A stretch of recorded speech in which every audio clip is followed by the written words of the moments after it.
aqui o púlpito. Eu vou precisar do apoio. Temos falado esse mês sobre a nossa campanha de Natal. O título da campanha de Natal e das mensagens que nós temos trazido é o Deus que se ofertou. Eu vou precisar aqui desse apoio mais para mim do que para a Bíblia. Eu, na quinta-feira, estava lá fazendo minha atividade física e eu tenho 3 hernias de disco. Não tenho 80 anos, mas já tenho 3 hernias de disco.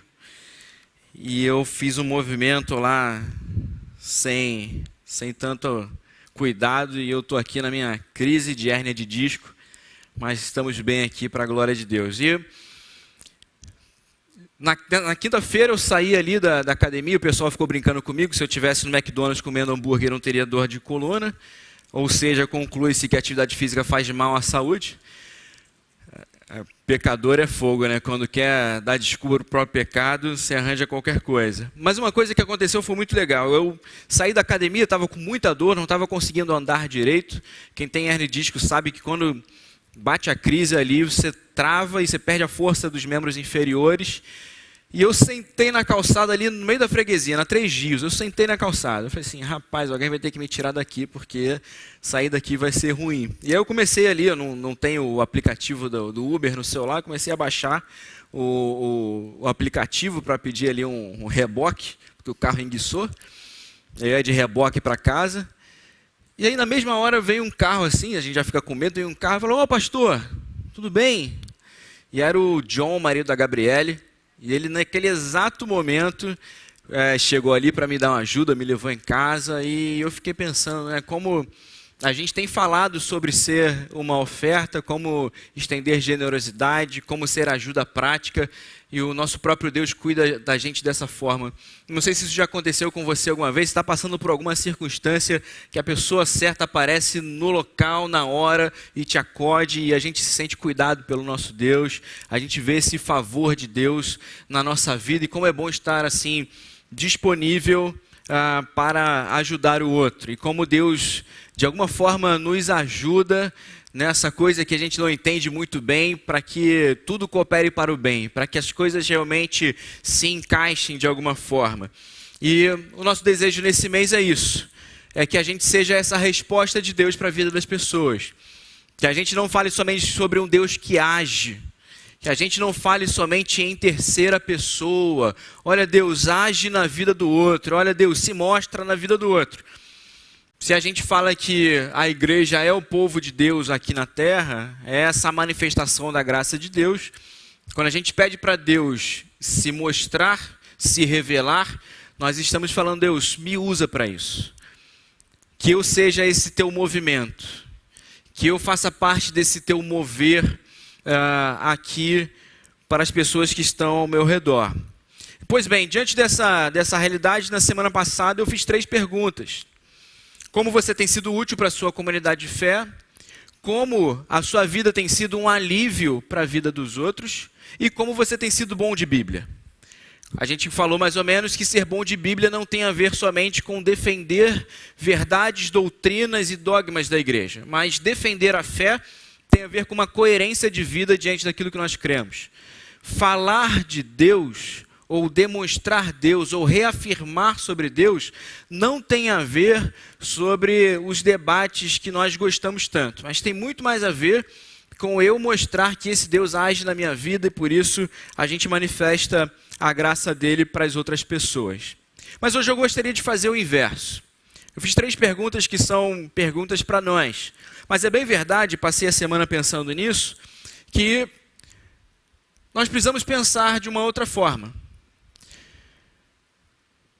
Como a nossa fé é útil? Ou para que a nossa fé é útil? Para que me serve a fé? Como me alivia a fé? Como a minha fé constrói em mim uma vida coerente, uma vida satisfatória? Porque é bem verdade que nós podemos ter uma fé que não serve de nada. Nós podemos crer em coisas que não nos revelam ou que não nos aproximam de Deus. Nós podemos desenvolver uma certa segurança em coisas que não são tão seguras assim. E fé aqui eu quero interpretar e eu quero colocar essa ideia de fé como uma certa persuasão interna, uma certa convicção interna sobre as coisas. Talvez você que esteja aqui nessa noite e não faz parte ainda de nenhuma igreja, possa perguntar, tudo bem, mas para que serve isso tudo? Vocês cantaram, vocês trouxeram gente aqui à frente, vocês colocaram os dízimos e ofertas, mas para que serve isso tudo? Para que serve esse movimento? Ou de onde vem isso? Como é que isso acontece? Como é que Jesus é útil para mim? Como Jesus é um alívio para a minha vida? Como Jesus forma caráter em mim? Como Jesus se torna real e palpável e significante para mim? Eu gostaria de responder essas perguntas de alguma forma, ou começar a responder essas perguntas. É importante a gente dividir um pouco do que falei semana passada. Nós encaramos a fé como algo utilitário. E não é nessa perspectiva que eu queria ler esse texto. Jesus não é uma utilidade para que eu alcance algo. Eu estou dizendo, e eu quero refletir nessa noite, obrigado, Cauê. Eu quero refletir nessa noite em como eu posso ter uma fé que realmente me move, uma fé realmente compreensível, uma fé realmente que habita o meu coração e por isso me faz não somente transcender numa relação com Deus, mas me faz ser aqui imanente, me faz ser real e me faz ser coerente com aquilo que eu creio. Se eu pudesse falar assim, como Jesus é útil para você, muitos responderiam, teologia coaching. Jesus foi o maior dos psicólogos que existiu na Terra e ele ajudou os seus discípulos a enfrentar situações muito difíceis. E ele ensinou seus discípulos que eles poderiam alcançar patamares superiores na vida e os discípulos conseguiram construir um império que hoje é a igreja. E se você for ver muito bem ali na igreja do primeiro século, isso não acontece muito bem. Boa parte do que a gente lê, por exemplo, do que Paulo está, no texto que eu li na semana passada, está chamando a igreja de Corinto a reunir esforços para levar uma oferta para as igrejas da Judéia, é porque as igrejas da Judéia, ou a igreja de Jerusalém, no início naquele movimento, achando que Jesus fosse voltar rapidamente, todo mundo começou a vender seus bens, começou a vender suas propriedades, começou a doar, aquele texto de Atos 2,42, que a gente fala que é maravilhoso, e eles começaram a doar tudo. E o que aconteceu? Jesus não voltou no tempo deles. Eles empobreceram, eles tiveram dívidas, eles tiveram dificuldades financeiras e por isso as igrejas do Império Romano muitas vezes se mobilizaram para enviar oferta para aqueles irmãos de Jerusalém. Como a fé pode ser algo, ou como a fé pode ser realmente a instrução da minha vida? Como a minha fé pode ser, e aqui já é uma dica do que eu quero chegar à conclusão nessa noite, como a fé ela é uma base sustentadora para tudo que eu sou e para tudo que eu tenho aqui. A fé ela pretende ser, ou a fé em Cristo pretende ser a base, o alicerce fundamental da nossa vida.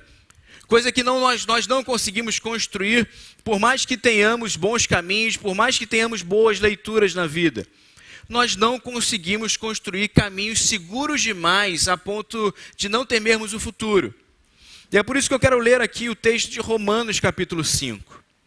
Paulo está falando aqui no texto de Romanos capítulo 5 algo maravilhoso para a sua vida e para a minha vida, e eu queria tirar 3 lições desse texto que vamos ler juntos agora. Romanos capítulo 5, a partir do verso 1, eu vou ler até o versículo 5.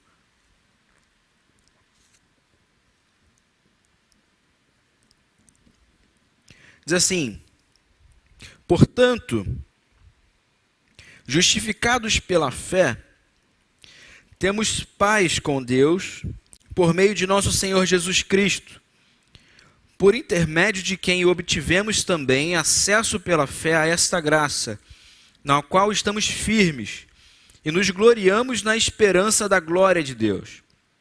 E não somente isso, mas também nos gloriamos nas tribulações, sabendo que a tribulação produz perseverança, e a perseverança a aprovação, e a aprovação a esperança. E a esperança não causa decepção, visto que o amor de Deus foi derramado em nosso coração pelo Espírito Santo que nos foi dado. Paulo aqui está no meio de um argumento. Eu posso dividir aqui, talvez, essa carta aos Romanos em 3 partes. Talvez do capítulo 1 ao capítulo 8, em que Paulo está dando um panorama geral desse movimento da graça. Ali no capítulo 1 ele começa dizendo sobre a queda, os homens não reconheceram a Deus como Deus, e lá no capítulo 8 ele está louvando a Deus. Nada pode nos separar do amor de Deus revelado em Cristo Jesus. Esse movimento do homem para se distanciar de Deus não foi o suficiente para exterminar, acabar com o amor de Deus, e esse amor se revela quando Deus oferta Cristo Jesus na cruz enquanto ainda éramos pecadores. Esse é o texto que segue esse pequeno bloco que eu li. Se você ler até o verso 8, é isso que está escrito lá. Nos capítulos de 9 a 11, ele fala sobre Israel, fala sobre o futuro de Israel, e a partir do capítulo 12 de Romanos até o capítulo 16, ele começa a falar um pouco mais sobre a vida comunitária da igreja. Então, esse texto que nós lemos, ele está colocado bem no meio desse caminho que Paulo está conduzindo aqui para falar sobre a obra da graça. Por eu não ter aqui tempo suficiente, a não ser que vocês queiram ficar um pouco mais, eu posso ler do 1 ao 8 e a gente entende tudo de uma vez só. Mas como eu queria ser mais resumido, eu vou aqui me ater a esses 5 versos. Mas é importante a gente compreender uma coisa aqui. E por que estou fazendo essa pergunta? Como a minha fé pode ser útil? Porque antes, nos capítulos 1 e 2, Paulo tem 2 argumentos muito simples. Olha, primeiro, os homens em geral não reconheceram a Deus como Deus e por isso ele os entregou às suas próprias paixões. E Paulo fala aqui de todo mundo, fala de toda a humanidade. E a gente gosta desse bloco porque ele fala de pecados específicos ali, ele denuncia pecados ali que para nós são até hoje difíceis de engolir. Mas no capítulo 2 ele começa uma outra organização de pensamento. Vocês que são religiosos, não pensem que vocês conseguiram agradar a Deus. Vocês que têm essa fé aí, que tentam fazer os seus sacrifícios, mas continuam repetindo os seus pecados, isso também não serviu para reaproximar o homem de Deus. E a conclusão que Paulo chega, e que a gente conhece muito bem, no capítulo 3, verso 23, é porque todos pecaram e estão destituídos da glória de Deus. Tanto aqueles que adoraram aves, adoraram seres, construíram lá seus ídolos, quanto os religiosos que usaram da sua fé como uma utilidade para tentar convencer a Deus do seu amor, não alcançaram graça. Não obtiveram uma fé que lhes sirva ou que lhes aproxime desse relacionamento com Deus. Então não é nem pela imoralidade ou pela idolatria, não é também pela religiosidade, porque Paulo vai chegar à conclusão: a lei não foi capaz de santificar o coração do homem. A lei não foi capaz de transformar o coração do homem. Não foi através do cumprimento de regras, ou não é através do cumprimento de regras que nós conseguimos nos sentir em paz com Deus. Não é através dessas regras, dessas repetições cerimoniais, ou dessas leituras muito pragmáticas, muito fervorosas das letras, que conseguiram transformar o coração do homem. E é esse o objetivo de Deus. Veja, o objetivo de Deus não é te transformar num religioso enjaulado. O objetivo de Deus é te desamarrar das correntes do pecado. É te livrar, é te libertar. E é por isso que Jesus diz: conhecereis a verdade e a verdade vos libertará. Porque a verdade me tira de todas as amarras. As minhas próprias e as da lei também. De tudo aquilo que a lei me acusa, eu já estou desamarrado. De tudo aquilo que o pecado me acusava, de tudo aquilo que a vida tentava me acusar, eu já estou desamarrado, eu já estou desculpado, eu já estou perdoado em Cristo Jesus. E essa é a argumentação de Paulo aqui, olha. Então a gente entendeu que não é nem pela imoralidade, não é deixa a vida me levar, isso é com Zeca Pagodinho. Não é também seguindo as regras, cumprindo as regras. Isso é para os religiosos enjaulados. Porque todos nós estamos numa mesma situação diante de Deus. Isso tem algo que talvez a gente tenha ouvido pouco. É que todos nós estamos no mesmo patamar diante de Deus.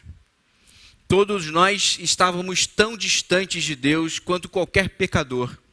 E o que Paulo vem anunciar aqui é isso. Olha, todos nós, você que sente o pior dos pecadores, você que sente a pior das pessoas, você que acha que Deus não liga para você, você que olha para a sua vida e fala, olha, esse negócio de Deus não é para mim, esse negócio de religião não é para mim. O que Paulo está argumentando aqui é isso, olha, realmente, não é, e não é para ninguém. Porque a distância que todos estávamos da revelação de Deus, a distância que todos estávamos desse relacionamento com Deus, foi encurtada, foi aproximada somente por uma coisa, pela cruz do Calvário, pela cruz de Jesus. É somente através do sacrifício do Filho de Deus que nós obtivemos acesso a essa graça, acesso a essa presença. E é por isso que Paulo está aqui narrando. Para que me serve a fé? Para eu me sentir em paz. Primeira coisa que eu queria destacar aqui. Se sua fé não te deixa em paz, isso não é graça. Se sua fé traz mais desgraça, traz mais peso, traz mais culpa, traz mais temores, se você tem medo de Deus, te apresentaram o Deus errado.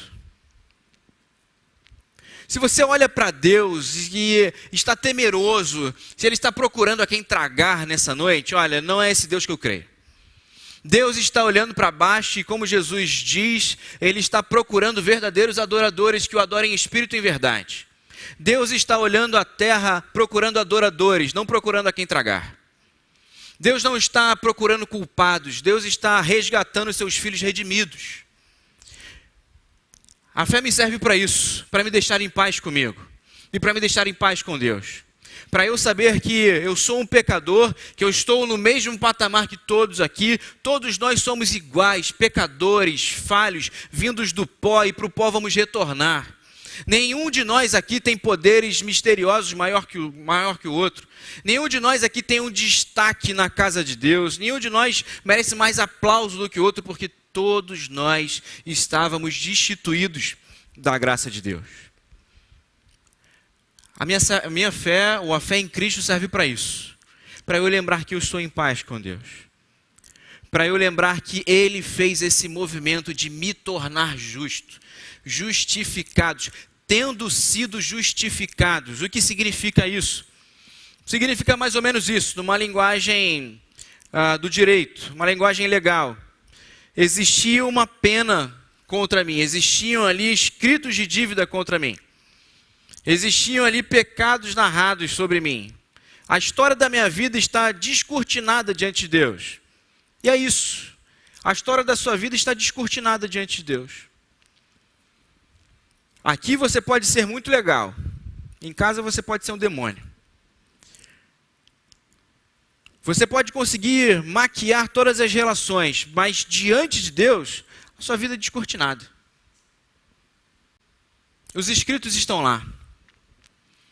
Está registrado tudo sobre você.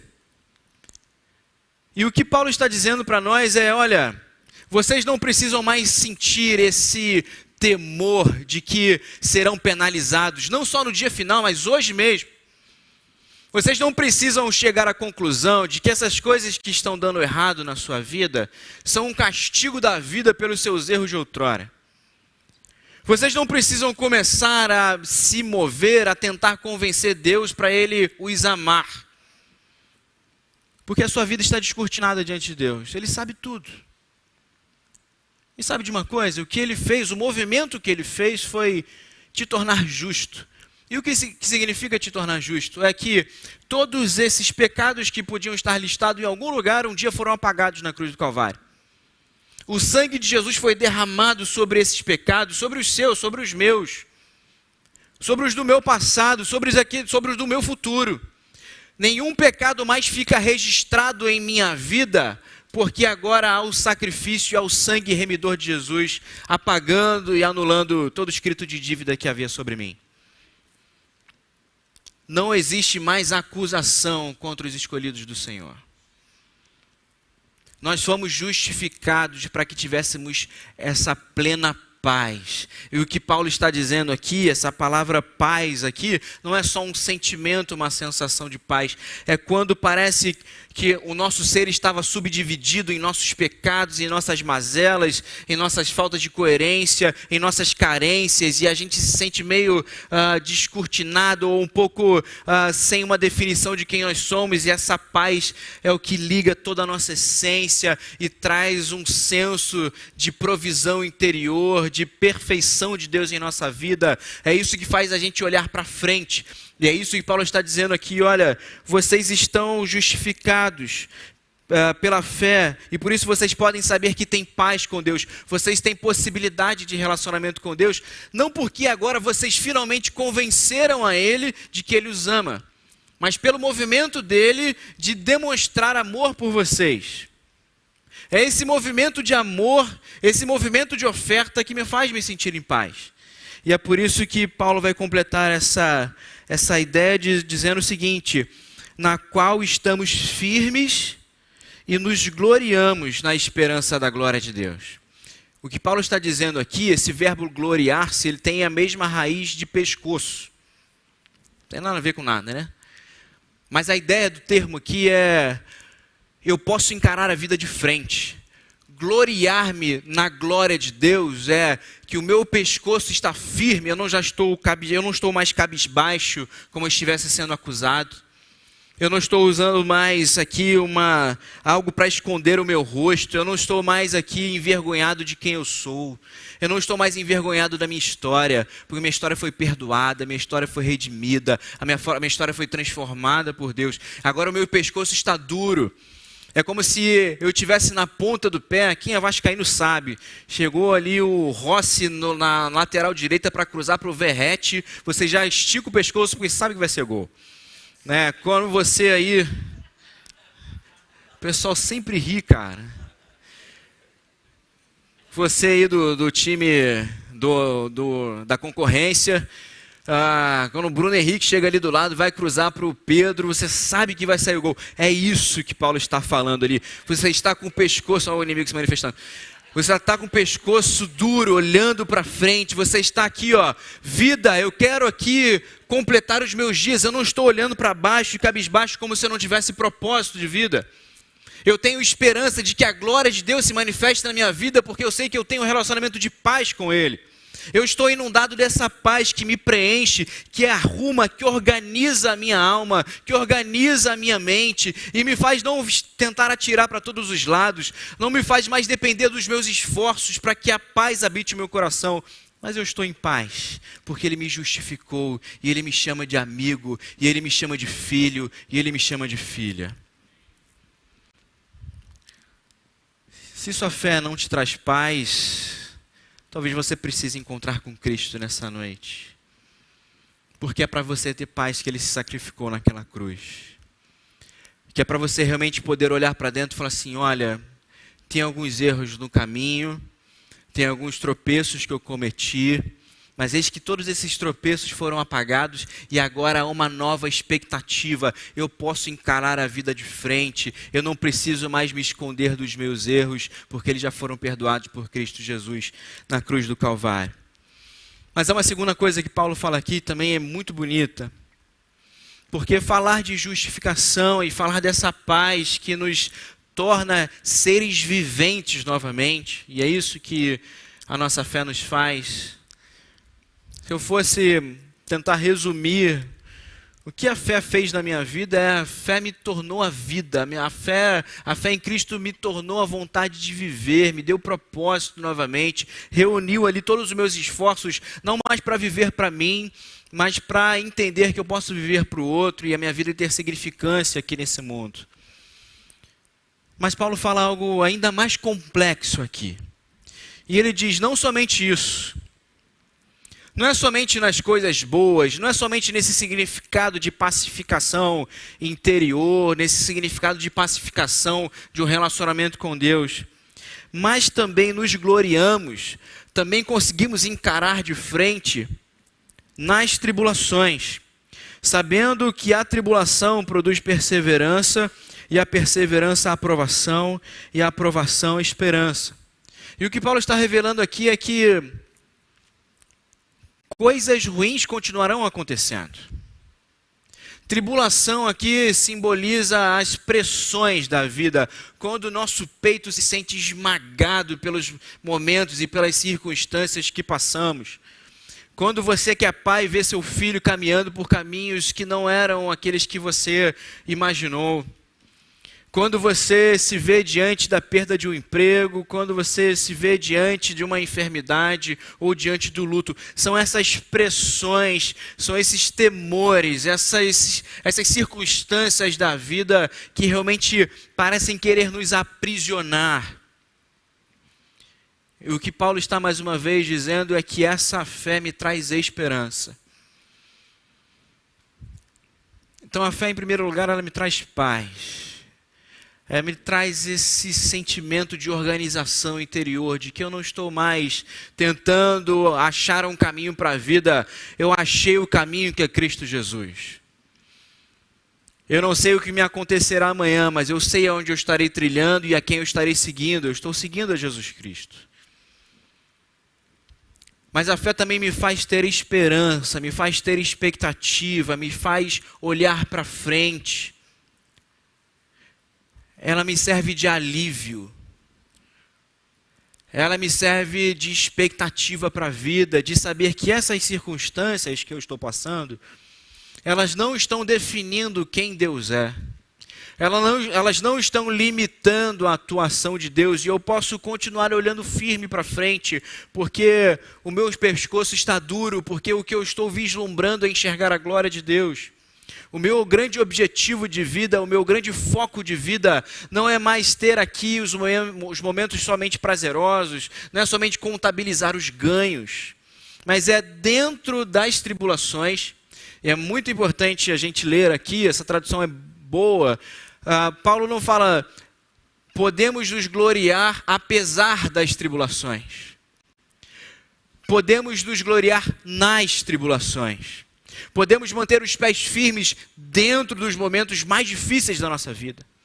A fé serve como esse alicerce, e geralmente as pessoas falam que a fé é um salto no escuro, é um salto no vazio, e eu não acho que a fé seja um vazio, eu acho pelo contrário, eu acho que andar pelas minhas próprias pernas é um tremendo passo no escuro. Porque eu não tenho o domínio do amanhã, eu não sei o que é melhor para mim amanhã, eu não consigo discernir o certo e o errado para mim, e quando eu encontro Jesus Cristo, eu encontro rocha. Essa é a parábola de Mateus 7. Quem é realmente sábio, o homem prudente, é aquele que constrói a sua casa na rocha, não é aquele que está construindo a sua casa na areia. E é por isso que a fé em Cristo Jesus é para mim uma rocha. Que nos momentos mais turbulentos da vida, quando as neblinas realmente se instalam em nossa visão, eu não tenho medo de olhar para frente, não porque eu estou enxergando muito bem, mas porque meus pés estão firmes na rocha. Os meus pés estão seguros e eu sei que o meu próximo passo vai ser conduzido pelo meu Senhor. Eu sei que eu vou ter a vida conduzida por Ele. Eu sei que aquele que planejou todas as coisas tem o controle da minha vida e está me ditando e me assegurando o caminhar diário. É por isso que a nossa fé é útil e é ativa na nossa vida para nos dar paz. E é por isso que Jesus Cristo é alívio para os nossos dias, porque dentro das maiores dificuldades da nossa vida, Ele nos garante ser rocha, ser lugar seguro, ser um rochedo ao qual nós possamos nos assegurar. Se sua fé tem mais exigências do que alívio, se sua fé cobra mais de você performance do que é para você segurança, você nessa noite precisa se encontrar e se render a Jesus Cristo. A nossa fé não é performática. A nossa fé não é sobre ganhar estrelinha no final do trimestre. A nossa fé é sobre continuar sendo fiéis, esperando a glória de Deus. E é por isso que ele vai dizer, olha, essa esperança de glória, ela vai produzir perseverança. E essa perseverança vai produzir aprovação. E a aprovação vai produzir esperança. Em eu me sentir firme em Cristo Jesus, e por vezes me sentir parado em Cristo Jesus, assegurado em Cristo Jesus. O que é uma fé performática? Uma fé performática é aquilo que é aquele empurrão do coaching, de olha, você precisa produzir, você precisa demonstrar que confia em Deus, você precisa provar, e não, a gente não precisa provar nada. Quem provou algo foi Cristo Jesus naquela cruz. Quem nos deixou seguros em cima de uma rocha foi Cristo Jesus ao ressuscitar dos mortos. Ao vencer o último inimigo que é a morte, nos dizer, olha, eu estou convosco todos os dias até a consumação dos séculos. Nós estamos firmes, não por causa da nossa performance. Nós continuamos firmes e seguros porque Ele é o vitorioso, porque Ele é o Rei dos Reis, porque Ele é o Rei da Glória.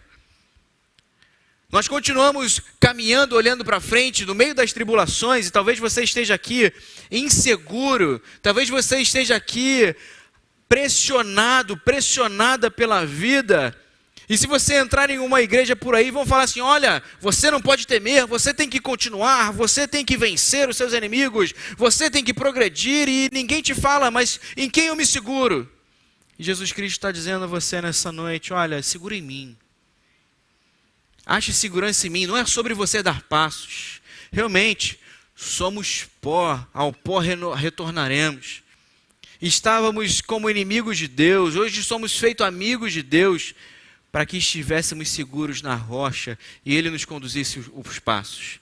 E é por isso que, em terceiro lugar, eu quero concluir com aquilo que Paulo mesmo diz aqui. Se a fé vem nos trazer essa paz e nos dar esperança e alívio, eu só consigo dar passos para frente por causa de uma coisa, e Paulo deixa isso escrito aqui. E a esperança não causa decepção, visto que o amor de Deus foi derramado em nosso coração pelo Espírito Santo que nos foi dado. Seria muito cruel só ter paz e esperança.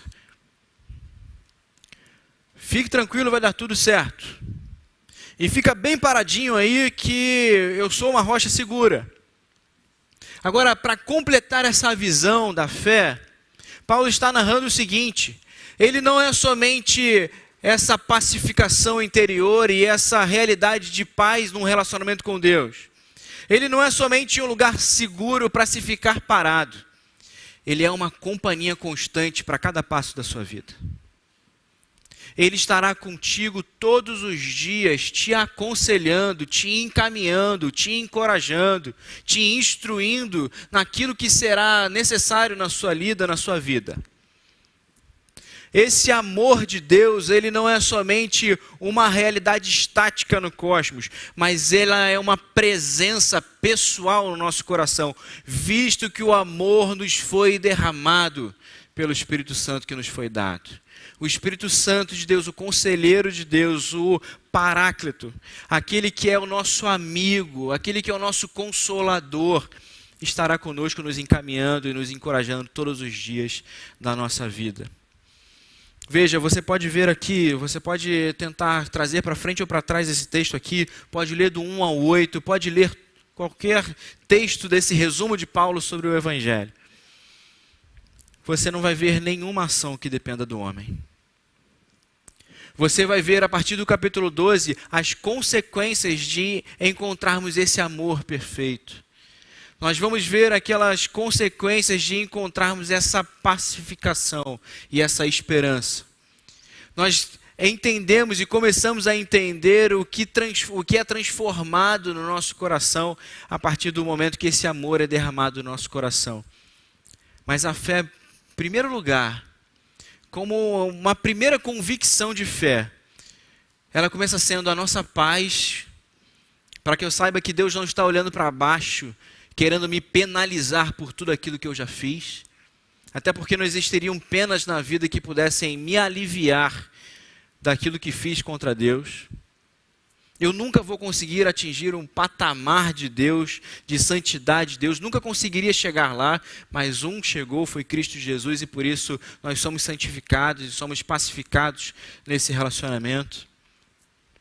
Nós jamais conseguiríamos construir uma vida sólida o suficiente, seja com qualquer recurso desse mundo, sabendo que nós não encararíamos de frente um dia a nossa própria morte. Mas hoje, nós temos os nossos pés fincados na rocha, não só para a hora do porvir, mas para que hoje eu tenha segurança em Cristo Jesus. E muito além disso, Ele nos chama a confiarmos que esse amor está derramado no nosso coração, para que, assim como Ele é paz para nós possamos distribuir paz para os outros. Assim como nós temos segurança no relacionamento com Deus, nós possamos transmitir uma vida segura para o outro e uma vida com expectativa para o outro. E assim como esse Espírito Santo derrama o seu amor sobre nós possamos derramar amor na vida do outro. E é por isso que eu fiz essas 3 perguntas no último domingo. Para que a sua vida tem sido útil? Para que as pessoas vão entrar aqui? Para que nós vamos conversar e convidar as pessoas para entrarem numa igreja para acusá-las, mais do que já são acusadas pelo seu próprio coração? Ou para transmitir que existe alguém que nos dá paz real? Para que a igreja está no mundo? Para acusar? Acusar é fácil porque nós mesmos já nos acusamos de vários delitos. Nós mesmos já nos penalizamos, vivendo por vezes nessa penumbra de não nos sentirmos dignos das relações. Não, nós estamos aqui para anunciar que há paz.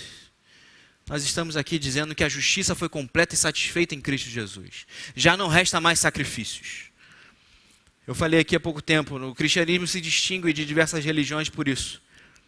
Nós não estamos matando nenhum boi aqui. Nós não estamos sacrificando mais ninguém, porque já não resta mais sacrifício. Um sacrifício apenas foi a satisfação de Deus, e foi o Cordeiro de Deus que tira o pecado do mundo, Jesus Cristo. Nós estamos aqui para anunciar que há paz, que há possibilidade de paz. Nós estamos aqui para anunciar que há esperança, que há expectativa, e de que há uma rocha que pode sustentar a nossa vida. Que se os caminhos da vida são muitos, às vezes turbulentos, são difíceis de serem escolhidos, existe alguém que se propõe a ser o caminho para nós. É para isso, não é para acusar, não é para confundir as pessoas. E nós estamos aqui para revelar que existe um Deus de amor, que se de uma forma concreta Ele nos garantiu a paz, se com um sacrifício concreto Ele nos garantiu esperança, e se a partir de um sacrifício, de uma vitória sobre a morte, Ele derramou o seu Espírito, Ele também nos convida a sermos esse amor real para as pessoas. E é por isso que eu queria nessa noite te convidar a conhecer a Jesus Cristo. Tudo isso que estou falando não é apenas mera teoria. É real. E é real para você nessa noite porque possivelmente o próprio Cristo está falando, olha, é isso. Você pode confiar em mim. De alguma forma no seu coração há um testemunho, há uma persuasão interna de que não é mais sobre os seus caminhos, não é mais sobre as suas decisões, não é mais sobre as suas deliberações, não é mais sobre as suas culpas, mas é sim sobre esse amor revelado em Jesus Cristo. É sim sobre esse desejo de Deus de te chamar de filho, de te chamar de filha. É sobre essa vocação de Deus de doar amor, para que você seja amor para a vida das pessoas. Mas em segundo lugar também eu queria convidar você que também já faz parte da igreja, para que a sua fé seja útil, para que a sua fé sirva para trazer paz para as pessoas, para que a sua fé sirva para trazer esperança para as pessoas, não para acusar. A gente acha que denúncia de pecado é acusar e apontar o dedo. Não, não é isso não. Denúncia de pecado é outra coisa. Para que a nossa vida como igreja diga para as pessoas, olha, existe um lugar em que as pessoas simplesmente amam. Elas não estão procurando utilidade na sua vida, sabe? Só fica quem serve para alguma coisa. Toca bem, canta bem, faz alguma coisa, é generoso, então serve. Não, não, aqui dentro é porque a gente quer amar você. Para participar do corpo, para ser nosso amigo, não precisa ter um bom currículo. Não precisa ter mestrado, doutorado, não precisa ser concursado, não. Vem aqui, a gente quer ser seu amigo. E a gente quer ser paz e esperança para a sua vida, porque temos isso em Cristo Jesus. Queria convidar você a orar nessa noite. Se você nessa noite deseja falar para Deus, sim, Deus, eu quero te conhecer mais. Isso está fazendo muito sentido para mim. Esse caminho realmente parece ser real e parece ser agradável. E eu quero ser guiado nesse seu caminho de amor. Eu quero aprender mais sobre esse Deus que ama. Então eu queria convidar você a fechar seus olhos agora. Eu queria que você falasse com Deus, eu queria que você orasse, você entregasse o seu coração e pedisse para Deus que você receba essa paz e que você viva nessa esperança.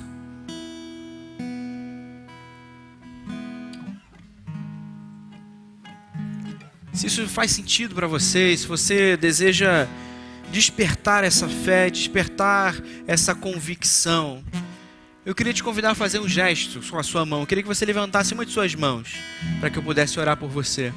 Levanta bem firme para que eu possa ver isso. Deus te abençoe. Pode baixar sua mão aqui na frente, mais alguma pessoa. Deus te abençoe. Amém. Deus te abençoe. Mais alguém quer tomar essa decisão? Deus te abençoe. Muito bem.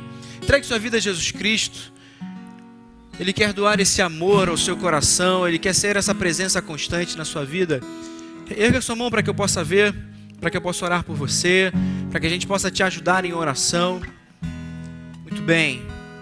Pai amado, graças te damos, pois Tu és a nossa paz. Graças te damos, Senhor, pois Tu és a nossa esperança.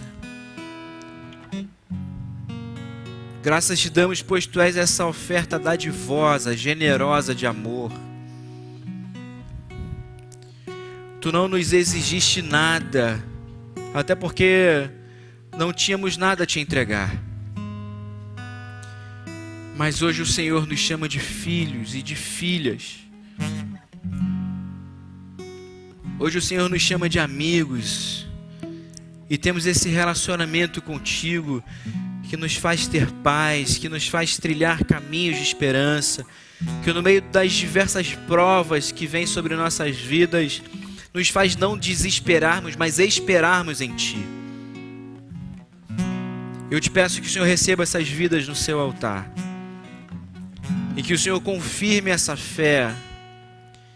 E que o Senhor ratifique essa fé no coração. E que haja uma firme confiança no Teu Filho. E que um novo relacionamento possa iniciar nesses corações que se entregaram a Ti.